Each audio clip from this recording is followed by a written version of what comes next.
Assalamualaikum warahmatullahi wabarakatuh. Saya Nurhani Sazira binti Nurul Abran, wartawan TV PSSS MK Datuk Kailan. Hari ini kita berada di Majlis Penyerahan Sijil SPM 2024. Jom kita saksikan kemeriahan dan detik penuh bermakna sepanjang majlis ini berlangsung.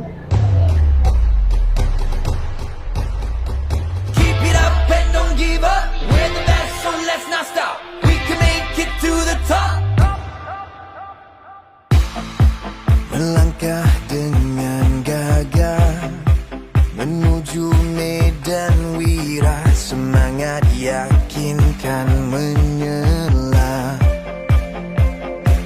Oh, bersama mencapai cita-cita, usaha dan berjaya demi nama Malaysia. Keep it up and don't give up. We're the best, so let's not stop. We can make it to the top. Gagah melangkah menggapai cita, tabah menghadapi cabaran. Bersatu teguh, bercerai roboh, bersama capai kejayaan. Oh, jiwa membara, takkan pudar semangat wira. Genggam semangat juara.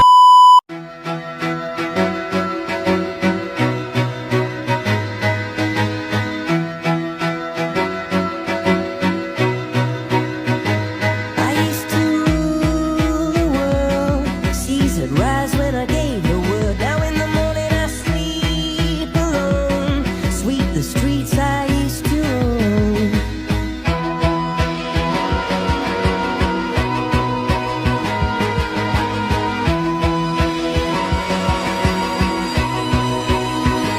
I used to roll the dice, feel the fear in my enemy's eyes. Listen as the crowd would sing.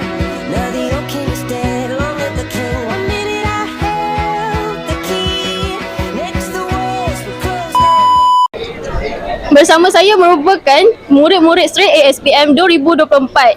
Tahniah saya ucapkan kepada semua. Baiklah, siapakah yang terkejut melihat keputusan yang diperoleh hari ini? Okey, seterusnya, apakah tips atau nasihat yang ingin dikongsikan supaya bagi mencapai keputusan yang semula? Murid sepatutnya cuba try check banyak study method, sebab kadang-kadang kita belajar tanpa hala tuju macam mana nak mula. So bila kita explore banyak study method, kita akan boleh konsisten lah dengan study kita. Contoh dia macam Feynman Technique. Okay, baik. Bagi saya pula, saya study seperti biasa saja, baca buku, buat latihan, dan saya ada satu lagi petua. Sebelum nak memulakan study, pergi ambil wuduk dan bacalah Al-Quran walaupun satu muka surat. Itu je. Tips dari saya, belajar daripada sekarang, mula awal sebelum trial untuk memperolehi saya cemerlang. Okay, kalau siapa yang main game tu, Form 5 tu stop dulu main game. Kita kena fokus Form 5 ni untuk SPM dulu. Lepas habis SPM tu nak main game, main bagi habis. Kita jangan terlalu selesa dengan last minute, sebab kita kena prepare untuk SPM kita. So start lah daripada awal, elok lebih elok start dari Form 4. Kita kena fokus dalam kelas. Lepas tu kalau tak boleh fokus dalam kelas, ambil usaha lain, study sendiri ataupun ambil tuition untuk dapat result yang elok. Akhir sekali, mungkin anda semua boleh menyampaikan ucapan terima kasih kepada insan-insan yang telah banyak berjasa kepada kejayaan anda pada hari ini. Ucapkan terima kasih dekat cikgu-cikgu yang telah mengajar kami sepanjang 5 tahun duduk kat sekolah ni. Lepas tu terima kasih dekat ibu bapa dan tak lupa juga kawan-kawan yang lain. Terima kasih pada semua yang bersama dengan saya sepanjang perjuangan saya untuk SPM ini.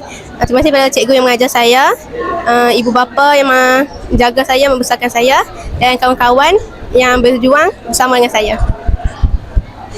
Okay, saya ingin mengucapkan terima kasih kepada cikgu-cikgu yang banyak bantu saya dan kawan-kawan saya serta ibu bapa saya yang sentiasa menyokong saya punya keputusan untuk mendapat keputusan yang lebih baik pada SPM tahun ini. Saya ingin mengucapkan terima kasih kepada guru-guru, rakan-rakan yang telah banyak memberi sokongan kepada saya untuk mencapai kejayaan. Saya pula ingin berterima kasih pertama sekali kepada ibu dan ayah saya, lepas tu guru-guru dan juga rakan-rakan saya. Itu saja. Saya nak cakap thank you pada Tuhan, mak ayah saya, rakan-rakan saya, cikgu-cikgu saya, and I love you Cikgu Hidayah. Terima kasih atas perkongsian itu tadi. Terima kasih.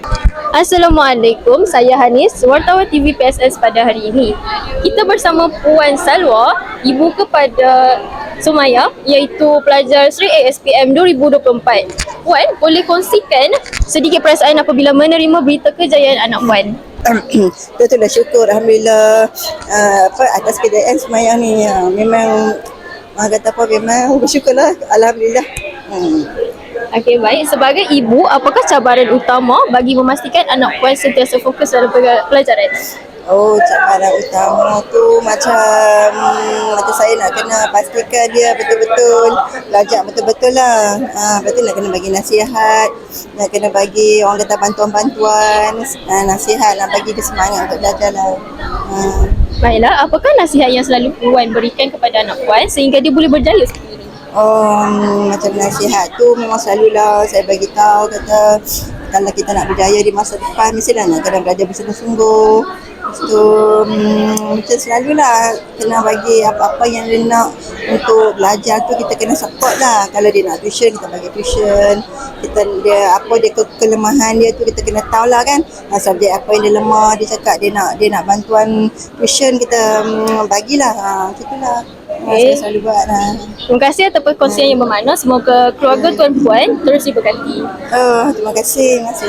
Sekian sahaja siaran kita pada hari ini. Semoga kita terus meraih kejayaan pada masa hadapan. Bye.